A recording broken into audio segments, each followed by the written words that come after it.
ఇప్పుడు మనం 2025వ సంవత్సరం మే నెల 1వ తేదీ నుంచి 31వ తేదీ వరకు ద్వాదశ రాశులు 5వ రాశి సింహరాశి వారి జ్యోతిష్యం భూత భవిష్యత్తు వర్ధమానం ఎలా ఉందో మన జానకిరామ్ని అడిగి చూద్దామండి. ఆ జానకిరామ్ సింహరాశి వారి జాతకం, చదువు, విద్య, ఉద్యోగం, ధరించిన కార్యం, అనుకున్న కోరిక, సంసారం, కళ్యాణం, సంతానం, యోగం, బలం, వ్యాపారం, అనుకున్న కోరిక, కెరీర్ విషయంది, కుటుంబ విషయంది, ధన విషయంది, రుణ విషయంది, ఆరోగ్య విషయంది, తరించిన కార్యంది, నమ్మిన పనిది, చేసే పనిది, ఇల్లు జాగా భూమిది, వ్యవసాయ విషయంది, అనుకున్న కోరికది, తరించిన కార్యంది, చేసే పనిది, నమ్మిన పనిది ఎలా ఉంది, గృహబలంది, గ్రహబలంది, యోగబలంది, గుణాబలంది చూడు.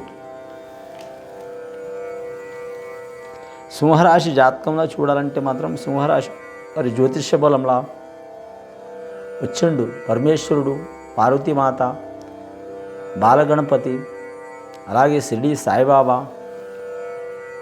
రాముడు, సీత, వీరి వెంట ఆంజనేయ స్వామి ఉంటాడు. కానీ వచ్చింది గుహుడు. సింహరాశి వారి జాతకంలో చూడాలంటే మాత్రం ఈ రాశి వారికి మాత్రం అధిపతి మాత్రం సూర్యుడు అండి. రాష్ట్రాధిపతి సూర్యుడు, శుభగ్రహ యోగబలం, సూర్య వచ్చేస్తూ ఉంటుంది వీరి జాతక బలానికి. ఎక్కడ పోయిన కీర్తి ప్రతిష్టలు అధికం ఉంటాయి, పట్టుదల భారీగా ఉంటుంది, కొన్ని కోట్లున్నా కూడా సింపుల్గా ఉండే అవకాశం ఉంటుంది. కానీ మాత్రం ఎన్ని బాధలున్నా కూడా మాత్రం లేనట్టే ఉంటారు.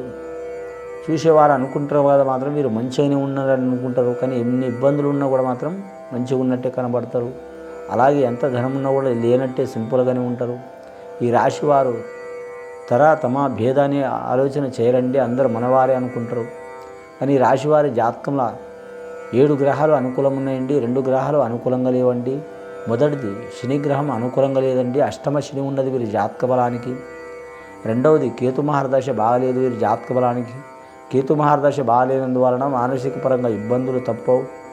అలాగే వీరు దేవుళ్ళని కావచ్చు, గ్రహాలని కావచ్చు, మనుషుల్ని కావచ్చు ఎంత పూజ చేసినా నిష్ఫలితం ఉంటుంది. శనీశ్వరుడు బాగాలేడండి, అష్టమ శని, ఎల్నాటి శని, అష్టమ శని, సప్తమ శని, 4వ స్థానంలో శని, అంతర్దశ నీచ స్థానంలో శని. ఈ స్థానంలో శనీశ్వరుడు ఉంటే చాలా ఇబ్బందులు ఉంటాయండి. అష్టమ శని అంటే అష్టకష్ట చిక్కులండి, డబ్బు గురించి ఇబ్బంది, ఎంత ధనం ఉన్నా ఎన్ని కోట్లున్నా కూడా తినడానికి వీలుండదు. రెండవది కుటుంబంలో సఖ్యత ఉండదు. వీరు ఎంత నిదానంగా ఉన్నా మాత్రం కుటుంబంతో ఇబ్బందులు తప్పవు. నమ్మిన వారు ఇబ్బందులు పెట్టే అవకాశం ఉంటుంది. అన్నదమ్ములు కావచ్చు, అక్క చెల్లెలు కావచ్చు, బావబామ్మరుదులు కావచ్చు, రక్త సంబంధులు కావచ్చు, భార్య కావచ్చు, పిల్లలు కావచ్చు, మనవులు కావచ్చు, మనవరాళ్ళు కావచ్చు, ఎవరో ఒకరు ఇబ్బంది పెడుతూనే ఉంటారు. స్నేహితులు, సన్నిహితులు, రక్త సంబంధికులు, ప్రాణమిత్రులు కూడా ఇబ్బందులు పెట్టే అవకాశం ఉంటుంది. మూడవది వీరి జాతక బలానికి మాత్రం వాహన విషయంలో జాగ్రత్తగా ఉండాలి. ఆకస్మికంగా ప్రమాదాలు జరిగే అవకాశాలు ఉంటాయి. ప్రాణాలకు అపాయం ఉండదు, కానీ మాత్రం శరీరానికి దెబ్బ తగిలే అవకాశం ఉంటుంది. నరాల మీద ఎఫెక్ట్ చూపించే అవకాశం ఉంటుంది. బొక్కల మీద ఎఫెక్ట్ చూపించే అవకాశం ఉంటుంది. చర్మం మీద ఎఫెక్ట్ చూపించే అవకాశం ఉంటుంది. మనకి ఇంపార్టెంట్ అయిన పార్ట్స్ మీద దెబ్బ తగిలే అవకాశం ఉంటుంది. వెన్నుపూస మీద దెబ్బ తగిలే అవకాశం ఉంటుంది. జాగ్రత్తగా ఉండాలి.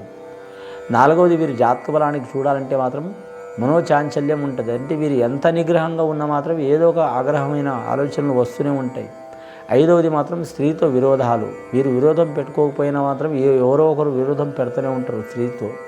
స్త్రీ సౌఖ్యం ఉండదు, స్త్రీలతో విరోధాలు ఉంటాయి. స్త్రీ సౌఖ్యం అంటే సంసార సౌఖ్యం కాదండి, ఇలా కూడా ఆలోచించేవారు ఉంటారు. స్త్రీ సౌఖ్యం అంటే మాత్రం వీరు ఎంత చేసినా కూడా మాత్రం కుటుంబ సభ్యులు, భార్య కావచ్చు, అక్క కావచ్చు, చెల్లె కావచ్చు, కన్న కూతురు కావచ్చు, ఇబ్బంది పెట్టే అవకాశం ఉంటుంది. ఐదవది మాత్రం కుటుంబ సౌఖ్యం ఉండదు, కుటుంబంలో వ్యతిరేకించేవారు ఉంటుంది. ఆరవది వీరి జాతకంలో రాజకీయ రంగంలో కూడా ఇబ్బందులు ఉంటుంది. ఏడవది వీరి జ్యోతిష్య బలంలో ఎక్కడ పోయినా మాత్రం వీరు మంచి చేసే వస్తారు, కానీ మంచి చేసినా కూడా మాత్రం అవతల వారికి చెడు చేసినట్టే అనిపిస్తుంది. అపోహ చేసుకుంటారు, వారు అపార్థం చేసుకుంటారు. కానీ ఎనిమిదవది చూడాలంటే మాత్రం ఆరోగ్య భంగం తప్పకుండా ఉంటుందండి. అరికాల నుంచి పడితే మాత్రం నడిదాక మనకు భాగాలు ఉంటాయండి, శరీర భాగాలు, ఏదో ఒక ప్రాబ్లం వస్తూనే ఉంటుంది. కాబట్టి ఈ రాశివారు అష్టమ శనికి పోవడానికి మాత్రం శనీశ్వరుని పూజ చేపించుకోవడం చాలా వరకు మంచిది. వీలైతే మాత్రం వీరి జాతక బలానికి మాత్రం నల్ల నువ్వులు దానం చేయటం చాలా వరకు మంచిది. అలాగే వీరి జాతక బలానికి మాత్రం కాలభైరవుని పూజ చేయటం, ఆంజనేయ స్వామిని పూజ చేయటం, నవగ్రహ ఆరాధన చేయటం, చాలా వరకు మంచిది వీరి పేరు మీద. ఈ సింహరాశి వారి జాతకంలో చూడాలంటే మాత్రం రాజయోగం ఉంటుంది. రాజకీయ రంగంలో ఉన్నవారికి ఇబ్బందులు తప్పవండి వీరి జాతక బలానికి. వీరు మంచివారే, కానీ టైం మాత్రం మంచిగా లేదు వీరి జాతక బలానికి. అలాగే వివాహం చేసుకోవాలనుకునేవారు కలిసి వచ్చే అవకాశం ఉన్నదండి, గురుబలం ఉన్నది కాబట్టి. అలాగే ధన విషయంలో, రుణ విషయంలో మాత్రం చాలా జాగ్రత్తగా ఉండాలి.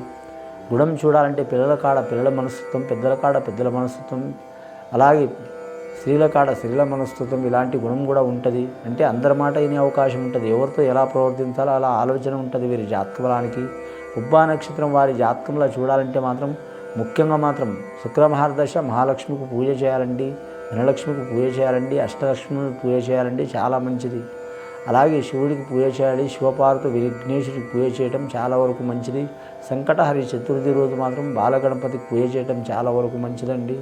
అలాగే వీరి పేరు మీద చూడాలంటే మాత్రం ముఖ్యంగా హస్త నక్షత్రం ఉన్నవారు ముఖ్యంగా మాత్రం వీరి జాతక బలంలో చూడాలంటే మాత్రం కన్యరాశి వారితో మాత్రం వీరికి ఇబ్బందులు వచ్చే అవకాశాలు ఉంటాయి కాబట్టి చాలా జాగ్రత్తగా ఉండాలి. ఈ సింహరాశి వారు, హస్త నక్షత్రంలో ఉన్న కన్యరాశి వారు ఈ సింహరాశి వారికి ఇబ్బందులు పెట్టే అవకాశం ఉంటుంది. శత్రువులు కాదండి అది వారు, కాకపోతే వారు ఇబ్బందులు పెట్టే అవకాశాలు ఉంటాయి. అని రాశివారి జాతకంలో చూడాలంటే మాత్రం మకా నక్షత్రం వారు మల్లికార్జున స్వామి దర్శనం చేయడం చాలా వరకు మంచిది. అలాగే వ్యాపారం చేస్తున్న వారికి సరి సమాన యోగబలం ఉంటుంది. గవర్నమెంట్ ఉద్యోగస్తులకు మాత్రం సరి సమాన యోగబలం ఉంటుంది. నిరుద్యోగులు దుర్వార్త వినే అవకాశం ఉంటుంది. అలాగే విదేశానం ఏరే దేశం ఏరే రాష్ట్రం వెళ్ళాలనుకునే వారు కలిసి వచ్చే అవకాశం ఉంటుంది. కళాకారులకు, సినీ కళాకారులకు, టీవీ కళాకారులకు కలిసి వచ్చే అవకాశం ఉంటుంది. క్రీడాకారులకు ఇబ్బందులు తప్పవండి. అలాగే వీరి జ్యోతిష బలంలో మాత్రం రియల్ ఎస్టేట్ రంగంలో మాత్రం అంతగా ఫలితం ఉండదు వీరి జాతక బలానికి.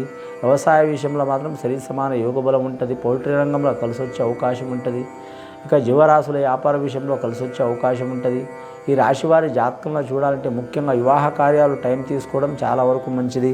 వైశాఖం, జ్యేష్టం, ఆషాఢం వెళ్ళిపోవాలండి, భాద్రపాదం వెళ్ళిపోవాలి, తర్వాత మంచి ఉంటుంది వీరి జాతక బలానికి. అలాగే కులదేవతల ఆరాధన ఉంటే తప్పకుండా చేయాలి వీరి జాతక బలానికి.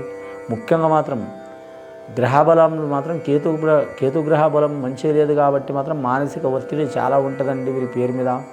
కానీ మాత్రం శారీరక ఒత్తిడిని తట్టుకోవచ్చు, కానీ మానసిక ఒత్తిడిని ఏ వ్యక్తి తట్టుకోలేడు కాబట్టి వీరు చాలా జాగ్రత్త తీసుకోవడం మంచిది వీరి జాతక బలం మీద. అని పుట్టుక లక్ష్మి పుట్టుక ఉంటుంది. అలాగే మాత్రం వివాహం కాని వారికి మాత్రం వివాహం టైం తీసుకోవడం మంచిది. అలాగే సంతానం దోషం ఉన్నవారు సంతానం కూడా కలిగే అవకాశం ఉంది. ఆ సంతాన దోషం వెళ్ళిపోవాలంటే కులదేవత ఆరాధన చేయటం, నాగేంద్రుడిని పూజ చేయటం, అలాగే పుట్టల్ని కూడా పూజ చేయటం, నాగేంద్రుడి పుట్టను కూడా పూజ చేయటం చాలా వరకు మంచిదండి. అలాగే సంతానం అమ్మాయి పుట్టి ఉంటే లక్ష్మీ జాతకురాలు, అబ్బాయి పుట్టి ఉంటే ఇబ్బంది పడే అవకాశం ఉందండి.